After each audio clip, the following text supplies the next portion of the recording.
Hello and welcome to Hungry Country Bob because I don't have an official name for this show yet. This is Grayson. You've known me. I've if you've watched this channel.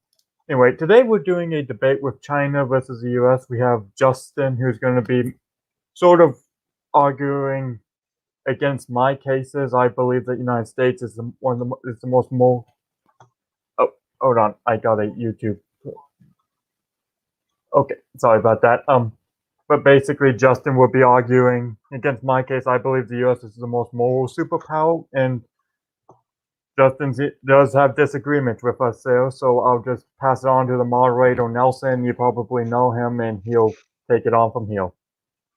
Hi, my name is Nelson Orta, and I have been on live streams with Grayson before, and I will be moderating a discussion between Grayson and Justin, with regards to the United States and China, uh, you know, uh, with regards to foreign policy and economics in the coming years, especially with the new Biden administration coming in. So, first of all, I would like to ask Grayson, would you like to introduce? Wait, I'm sorry, you introduced yourself already. So, can we just have Justin introduce himself then? Yeah, but they know my politics still. All right. So, Justin, could you So, please tell us about yourself? so hi everyone. I'm Justin. I am currently a contributor to the People's Basics, and my view has been very left-leaning lately, and I am going to kind of argue on China's behalf in this discussion, and hopefully we will learn something about our the future of foreign politics in this episode after you guys are done watching this episode, hopefully. Well, I hope that you argue in favor of it instead of kind of argue. Okay. All Yeah, right, All I'll right. do my best. All right. it won't be Okay. much of a debate. No, well, it's a discussion. It's a discussion. Okay. So, anyways, let's start with regards to U.S. and Chinese military policy. Now, there are certain, areas of the world that are of interest, and I will start with Grayson on this one. Grayson, the United States has been at war with Afghanistan for nearly 20 years. What role do you think the United States will have? Well, what role do you think China will have in regards to the United States remaining in Afghanistan? Well, I do hope that the U.S. actually stays in Afghanistan for a few Mhm. reasons. One, I think we should ultimately destroy the Taliban. That Okay. should be a major goal because, and I believe that China is that we should also, but the main reason is that staying in Afghanistan makes good sense. Is that it's better to have an anti-Chinese nation that's right there, especially with Pakistan and Iran in the area, who are both generally more pro-China. And so in the Cold War, in this sort of second Cold War, I believe we should be in Afghanistan and should avoid Chinese influence in Afghanistan because at the end of the day, because once we realize we're in the Cold War, we have to realize what do we want nations like Afghanistan to follow? Do we want them to follow the U.S. path or the Chinese path? So that would be my argument for that. Okay, Justin, how do you feel about China's role in the world with regards to the United States remaining in Afghanistan 20 years into the war there? Okay, that is a good question. As you know, we've been in Afghanistan for longer than both my lifetime and Grayson's lifetime. And that's a really long time. So, what I was going to say is, China is quickly replacing Russia as in becoming the dominant regional influence in Central Asia, which kind of includes Afghanistan into the fold. And to be honest, I have very mixed feelings about the US military getting involved in Afghanistan. For on the one side, we are draining our resources, and we are spending money on resources that could be better spent, such as building infrastructures, improving our electrical grids, and updating our cybersecurity infrastructures here in America. But we're spending a lot of money to maintain military bases in Afghanistan, to maintain to keep down the insurrections that are in Afghanistan, and I think that that could be very detrimental to the US's own development. But on the other hand, I kind of do agree with Grayson with the point that maybe we don't want Afghanistan to fall in line with the Chinese Pakistan alliance, because that is most certainly what's going to happen if we withdrew our troops from the area. Although I would say that the future of warfare will not be conventional warfare like tanks, guns, fighters, and bombs. It will more be psychological warfare, economic warfare, and um, and those warfare requires us to have a strong foundation within our country and not outwards. Okay, so Justin, you did bring up Russia, so that leads me into my next question. Justin, do you believe that China is a larger or lesser, greater or lesser threat, military threat to the United States than Russia? So is China a lesser or greater military threat to the United States? Well, that is a good question as well. So, um, I believe that China and Russia poses the same threat militarily as of right now, but as time goes on, China will increasingly become more of a dominant force within the Asian region. So I believe that China is going to eventually overtake Russia as our main competitor in the region for influence. Okay, so Grayson, I'll pose the same question to you. Is China a greater or lesser military threat to the United States? Well, right now, I would say Russia is the greater military threat just because if you look at their actions in places like Georgia, Ukraine, Syria, that they're still more military aggressive than China, at least as of right now. Now, obviously, the Russian economy is shrinking, the population is shrinking, the people are dying of alcoholism. They're not going to keep their status as the second power for much longer. The issue is that how long will that last? Because Okay. ultimately, we do know that the Russian economy is mostly reliant on the flow of gas, and so if gas becomes less necessary, the Russian economy would collapse, and that would practically end Russia as a superpower. It's already on the verge out. China's a rising power. I would say by 2030, China will be the superpower we deal with, or Russia will be more of a vassal to China at this point. I wouldn't call Russia a vassal, but more of a junior partner. But I do agree with your point, Grayson. Okay, I mean, that. dude, Go ahead. never mind. It was irrelevant.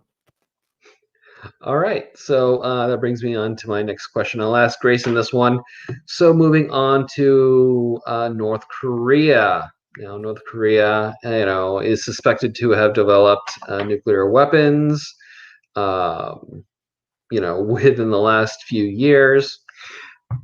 What role does China have in regards to dealing with U.S. and North Korean relations?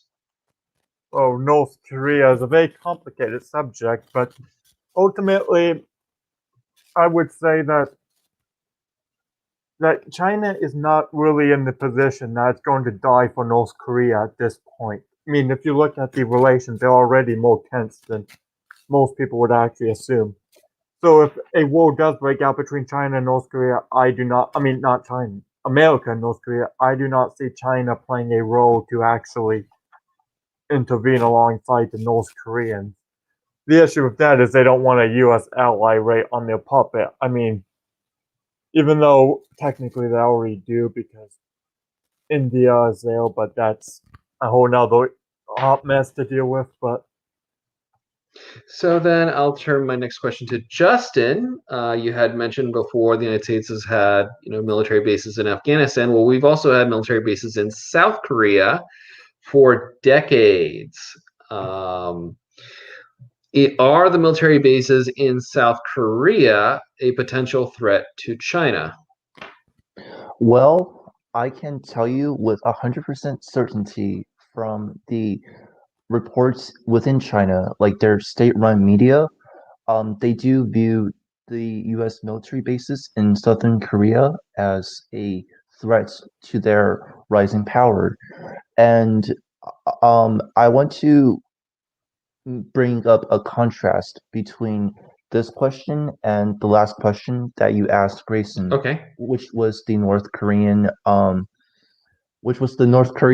issue. So Grayson has said that if a war between America and North Korea is going to break out, China will not intervene like they did before on behalf of North Korea. Which I actually do agree. I think China would not intervene on the side of North Korea at this time because I don't think that they're willing to spend resources in fighting a ground war with the US over a failed state like North Korea.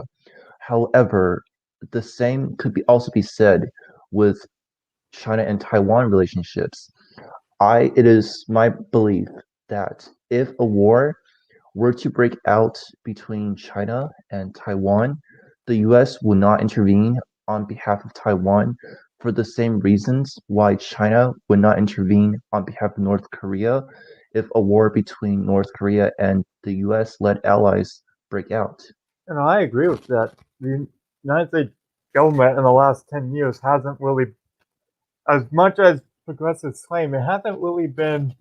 This is going to be a hot take with, I guess, you guys, but it hasn't really been the pro-war government that so many leftists have claimed it to be. I mean, what happened in the last 10 years? We had like Libya, we had some intervention in Yemen, we sent some troops to Niger to help with Boko Haram. Those aren't really major invasions, I would say, and so in reality, I don't think the U.S. government has the will to actually declare war. So I agree with that. Okay, so you said that the United States does not have the will to declare a war in North Korea. But why is it that there are still tensions between North Korea and South Korea? And what do you think that the United States and China can both do to try to steer both countries into a more peaceful resolution? Well, the main goal with North Korea is to simply is that there's a point that's been made out in neoconservative circles from people like Kevin Castley that have stated that North Korea's end-game goal is to get enough nukes to blackmail America. Now, I don't know if that's entirely the inaccurate point, but one can certainly say that the nukes do help North Korea bolster itself. So, in terms of that, I would say that the ultimate thing to do is to make sure North Korea gets rid of all its nukes. If not, we should destroy them personally. I know that would sound a little hawkish, but it has. But ultimately, I believe Korean nukes have to be removed. And as for the role China plays, I personally do not think that we should have China playing a role in Korea. We let the Soviets play a role in Germany, and look how well that turned out. It ended up vitiating the divide of Germany for another 40 years. So, Justin, still on North Korea. Would China want to stress the non-proliferation? Would China want to stress the non-proliferation treaties, the nuclear proliferation treaties, with regards to North Korea as a diplomatic solution? And would they want to use their status in the United States? I'm sorry, I'm sorry. United Nations. Not the United States. I'm sorry. The United Nations Security Council, since they are in a permanent member of the Security Council. So, in regards to the nuclear proliferation, oh my God, I'm so sorry. I'm butchering it. The non-proliferation treaty or the nuclear the nuclear non-proliferation treaty. It is my belief that I think China will uphold nuclear non-proliferation. I'm so sorry because they don't want atomic bombs. They don't want atomic bombs to explode right on their northern border, especially that their northern border is one of the most populous region within all of northern China. So, but to turn back to your last question, I believe that to have peace in the not the Korean Peninsula, um, I think China has to play a big role in that, and I think China will. In fact, I think the North Korean system, their government system right now will collapse sooner or later, and they're going to embrace a Chinese-styled, state-funded capitalist revolution, where maybe like the Kim family still holds some type of power, but they will eventually undergo a similar reform economically, like China did, and follow the Chinese model. And China will use North Korea as the crown jewel to display to the rest of the world and say, see, we changed North Korea from this horrific state to this prosperous nation now. So our model really works, and that will get a lot of following in in East Africa, in Latin America, and I think that China is going to implement that plan very soon in the not so distant future. I think So they're go ahead, already Grayson. implementing that. I mean, we kind of see this already with Chinese factories in Kenya and Cambodia, for instance. I think they're already on that. Exactly, and China has been really successful. They're building up these nations infrastructure. They're opening schools and universities in China for the people from Kenya and Africa to come in to Chinese universities and study technology engineering. And these people with pro-Chinese affiliations, these scientists then go back to their own country, and guess what they're going to do? They're going to buy stuff from Chinese corporations.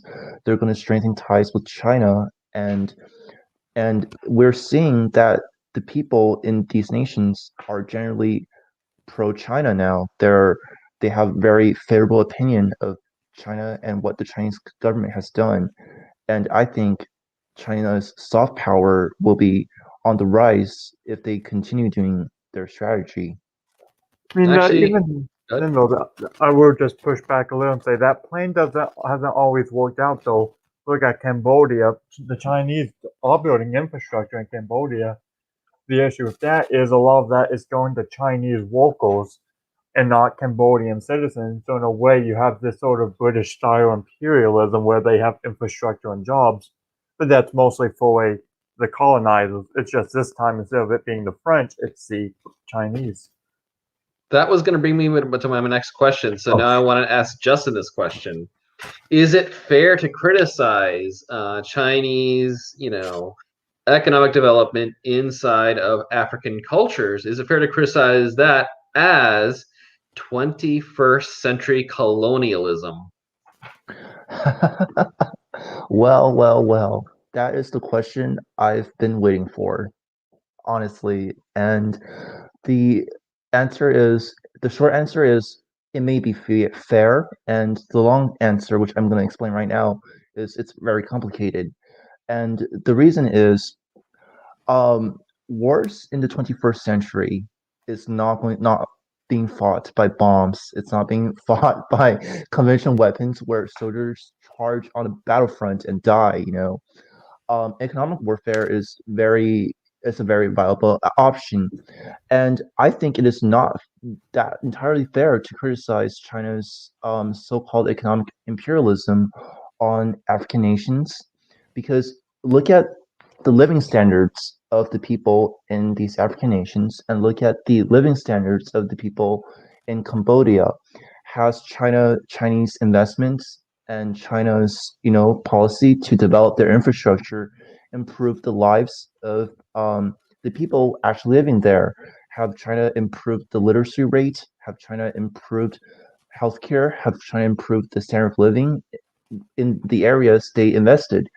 And I would say yes, they have, and they provided stability within these regions and allowed the people a chance to get an education, a chance to have a better life.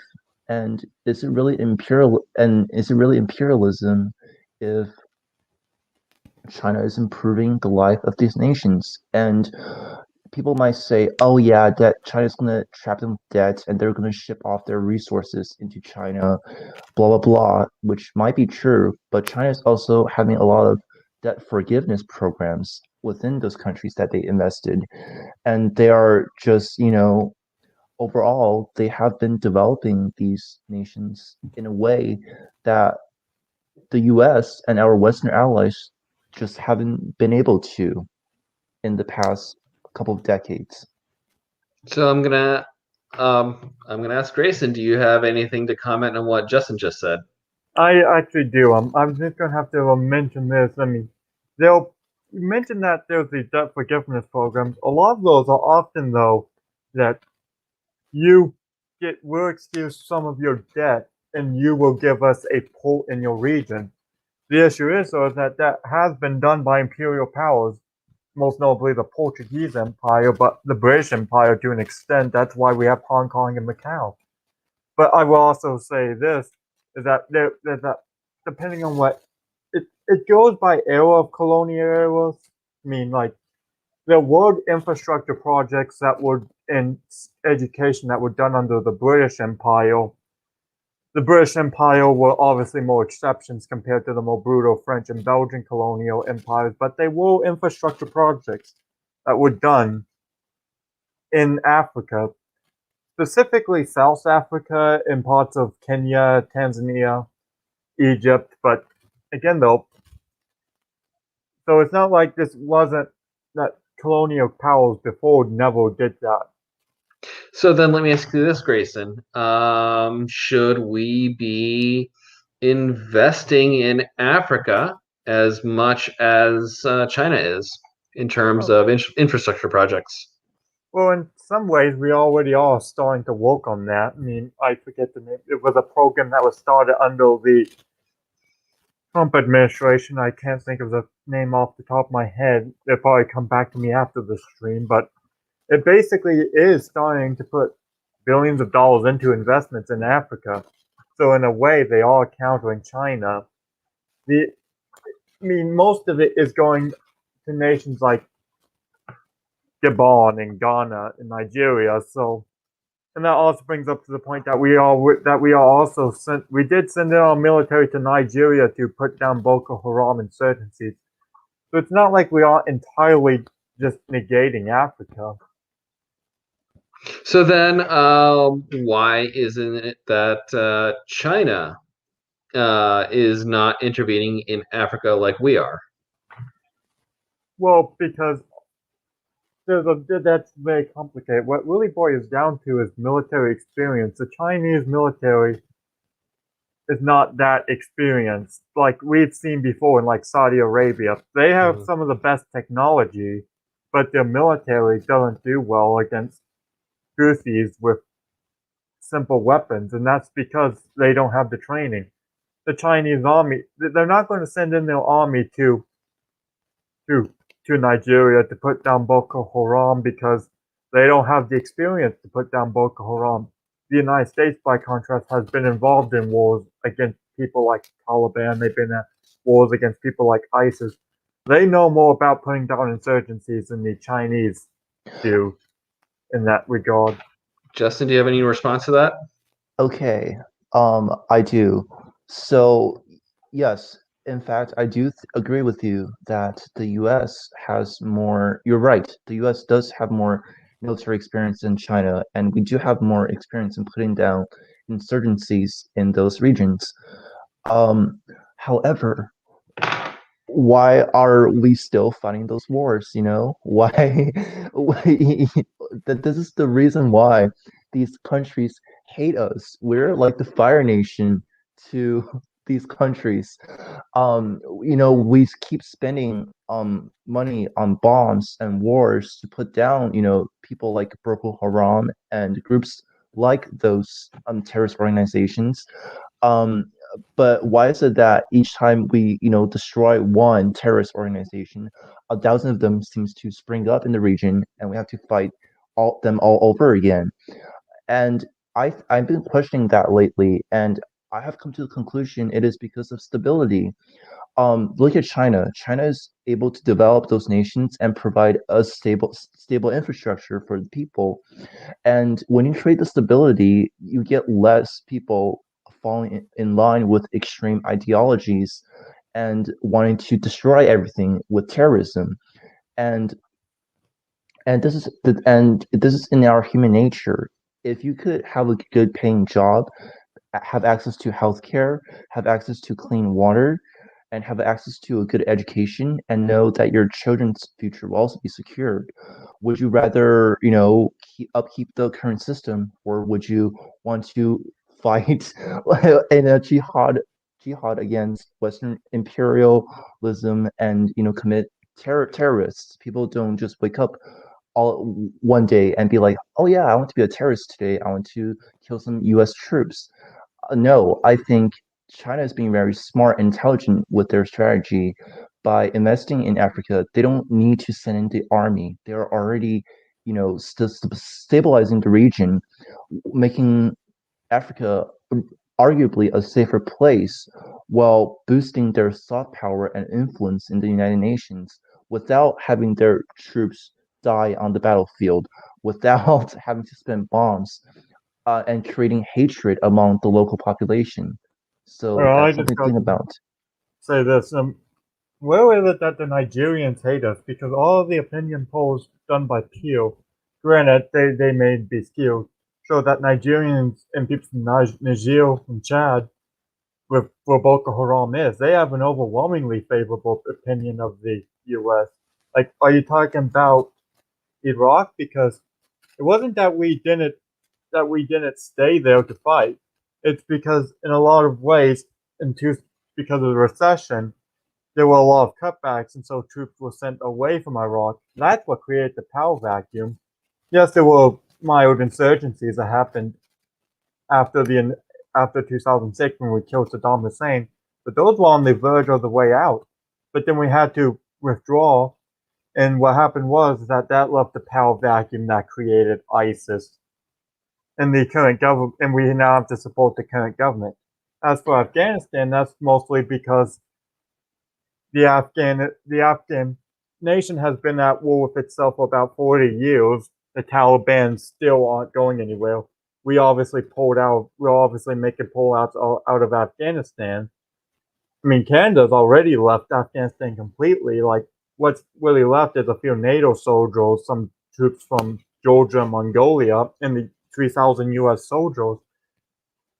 I mean, even we pulled out. And Okay.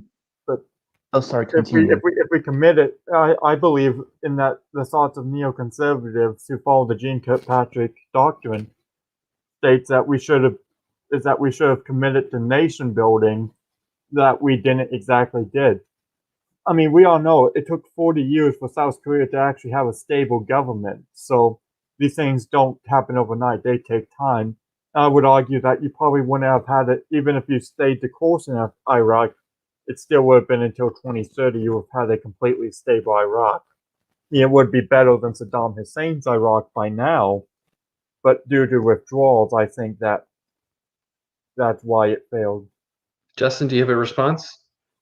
Well, I won't contest you on your polling data because I do think that they come from credible sources.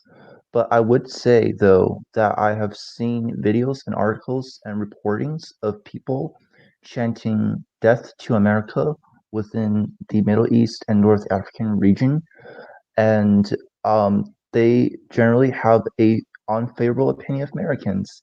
And even Germany and some of our European allies are not fond of the wars we're starting in the Middle East and causing refugee crisis within their nations. And look at all the nations the U.S. have touched recently. They've all been destabilized. They've all fell into chaos and allowed extremist organizations to rise to power, like ISIS and Al Qaeda. And you compare that to China, and every nation that China seems to touch are growing economically, and their standard of living are improving for the people living in those nations. And when you contrast that to the US, um, that creates a really sharp contrast. And what's the international community going to think when they compare these two nations? They're obviously going to side with China, and I think you said that the U.S. should just keep their troops there and commit to nation building. And there's a case in which the U.S. did try to create a nation Africa following our own system and our own constitution. It's called Liberia, if I am not mistaken. And that nation fell, even with U.S. Troops stationed there and U.S. support. And China actually has been using this failed case against the US in Africa, and they have been running very successful propaganda campaigns on this. So Hold on, I just have to say, we left Liberia in the 1820s. Most of them were American slaves who implemented. Liberia is nothing like the United States. It's only Liberia, like on paper it is. In actuality, it's literally it's basically an ethno state. It has it refuses to allow immigrants who are non-black. They literally the first thing it was more of a French. It was more in line with Leopold's Congo than anything the United States had. they had adopted America's system of, checks and balances. They have modeled their constitution after the US Constitution, and and that state failed in the end. And the reality is China have been using Liberia as a case to showcase these African nations that their model is indeed superior. And even if the US stationed troops in the nations you just said, Iraq, and committed to um nation building, what was stopping people from saying, oh, those nations are just US based on, like, they have US infrastructure on paper, it's not real American democracy, and I feel that we are losing our quite frankly, we're losing our cultural war in the international community. Okay, you know what? I think we need to transition a little bit more into other topics. COVID-19, originated in China, and we have been dealing with this pandemic for about 15 months now, and the world has changed quite a bit. And I think Americans are learning that we actually depend on China for production of PPE, and also just pharmaceutical drug production. Grayson, do you think that China would have a stronger share of medical equipment production and pharmaceutical production in the coming years? Or will the United States try to reindustrialize and take more production back into the United States? Well, it depends what the Biden administration does and what future administration does, but I do think that America should definitely make more protectionist policies against China because I'm generally for free trade, but I'm not for free trade when it comes to nations that are national security threats. I actually agree. China is a national security threat. Russia is a national security threat. Iran, Venezuela, they're national security threats.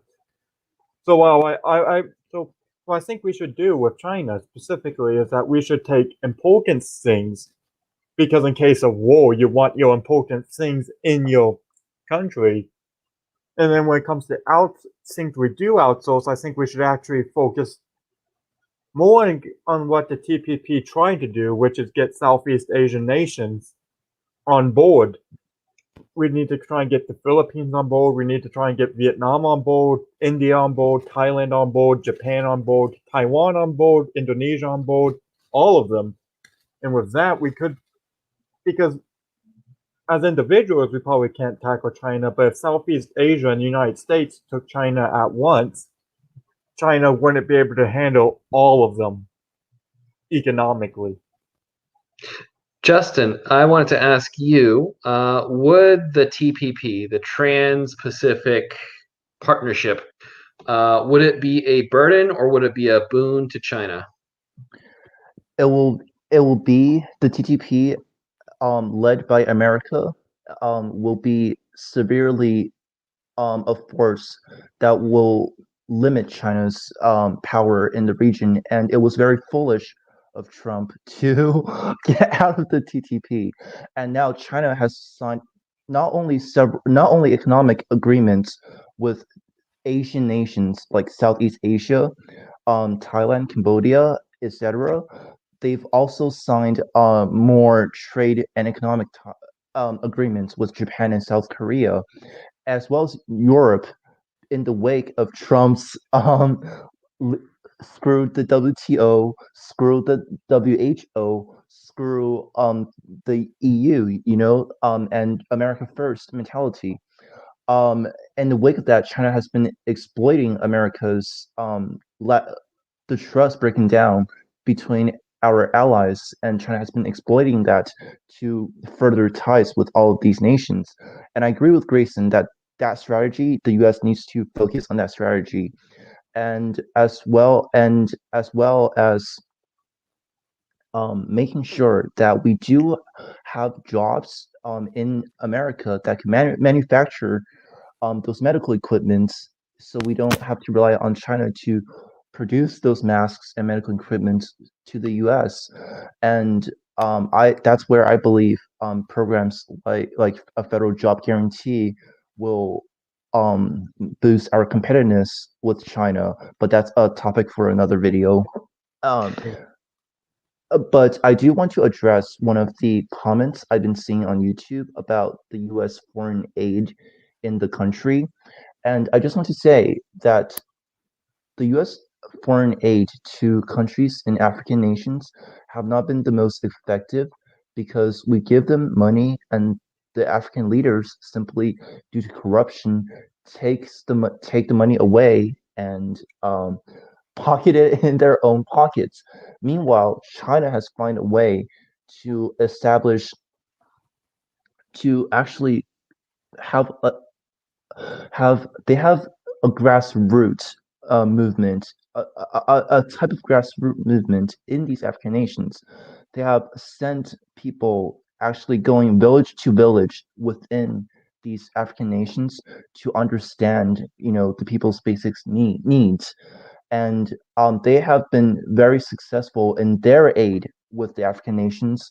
Compared to the US and our Western allies, we've not been very successful with our foreign aid, even though we gave billions upon billions of dollars each year in foreign aid to these countries. China has been much more effective at giving foreign aid to nations than the US has been. This is an undeniable fact. Grayson, what could America do differently with regards to foreign aid to developing nations to counter Justin's argument that the United States has not been as effective with dealing with China? I think Justin might his internet might cut out for a little bit. Okay, But all right. I'll just say this. If he oh wait, yeah, his device is not connected. But I'll just say my brief overview. I think infrastructure projects should be the most way that they influence. Well, not influence, but help African nations because it's harder because we should just build stuff in Africa with African locals. I mean, that's what I think that's just what we should mainly do. I mean, help Would this be something like, build cities, help build a schools. Marshall And it Plan should be done for with African Africa? locals. Should it be something like a Marshall Plan? Oh, hello. All right. So yes, Justin, welcome back, welcome back. Sorry, my So mic. anyways, that's all right, that's right. So basically, Grayson was making the point that, yes, we should go into infrastructure projects into Africa, and then I had a follow-up question for Grayson, and that is, so when you're talking about infrastructure projects in Africa, should we have our own U.S. Marshall Plan in Africa Yes, to absolutely. compete with China? Yes, Yes, that's the thing. To address Justin's claim that about China, the U.S. Marshall Plan was probably the most effective. It took several war-ravaged nations, Germany, France, the Benelux, Italy, yes, and what happened is, in a few decades, they all became essentially superpowers in their own right after being war-ravaged, versus a Soviet allied state, which turned into well, I'm from one of them, so I can just say they turned them into shitholes. yes, exactly. Okay. Uh, Yeah, so so, I guess you're talking about your home country, so I cannot comment on that. That's up to you. But anyways, so I do have comment on this, and go ahead. what I wanted to say is, the U.S. seems to have switched place with the Soviet Union. After the fall of the Soviet Union, the countries that we are supporting are becoming countries that the Soviet Union and the Eastern Bloc countries back in the Cold War, and the countries that China have touched with their own version of the Marshall Plan have become, regional powers in their area. They have become economic powerhouses in their respective regions. If the U.S. Were to resume the Marshall Plans within these African nations, we will be able to compete with China and their rising influence on the global stage. And I am very disheartened to see that we have not been pursuing the strategy to the degree that we should be pursuing. And instead, we're spending more bombs and on military personnel and a standing army, which have not been the most effective at one, combating China, two, combating terrorism, and three, making the international community like us. So I completely agree with you that we should have a Marshall-styled plan in Africa and copy the success that we've have after World War II and during the Cold War.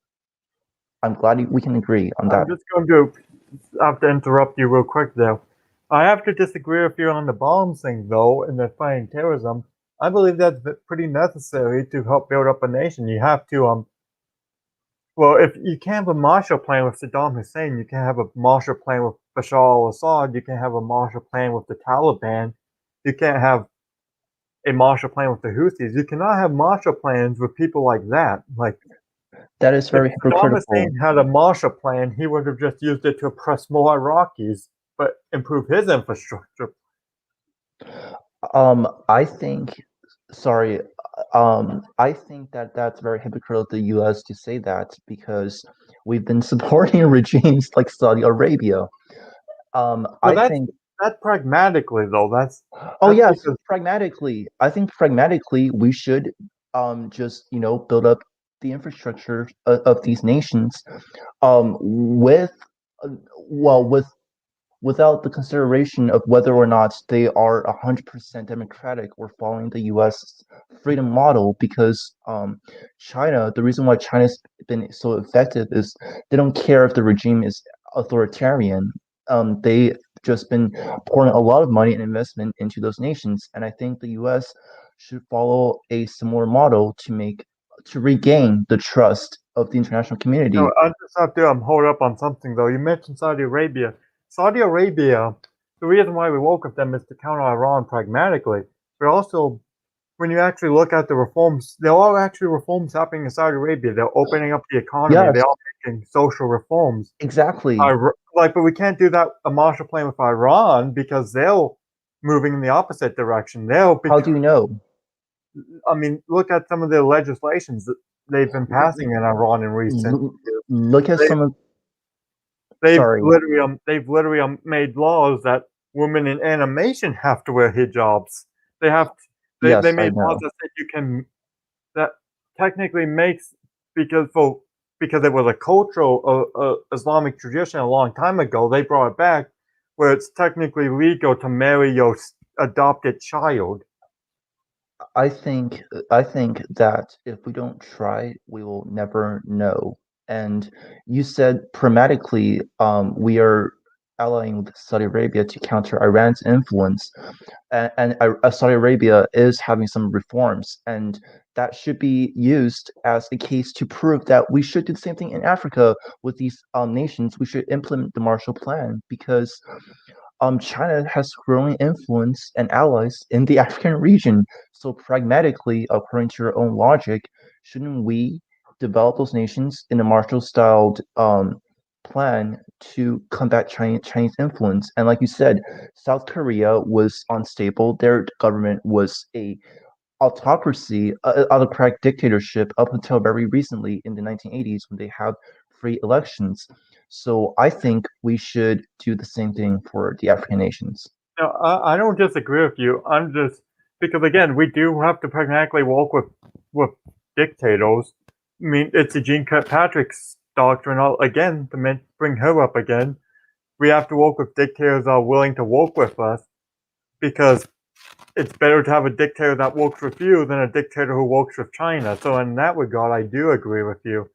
But then there are some dictators who absolutely won't work with us, and there's no way you can actually rule them back. That would be the Iran, that would be your Assad, that would be your Gaddafis before we killed them. So Grayson, would it be prudent for Joe Biden to actually push for renewing the Iran deal under the Obama administration? We just recently, bombed Syria on an alleged, Iranian-backed militia. I mean, no, I'm pretty sure it was like a branch of Hezbollah, and Hezbollah is funded by the Iranians. So so I think it was being funded by the Iranians. Right. But that's probably more. But to answer the bigger question, I would say no, just because ultimately Iran is one of the most hostile regimes in the region, like actually the most hostile region, like.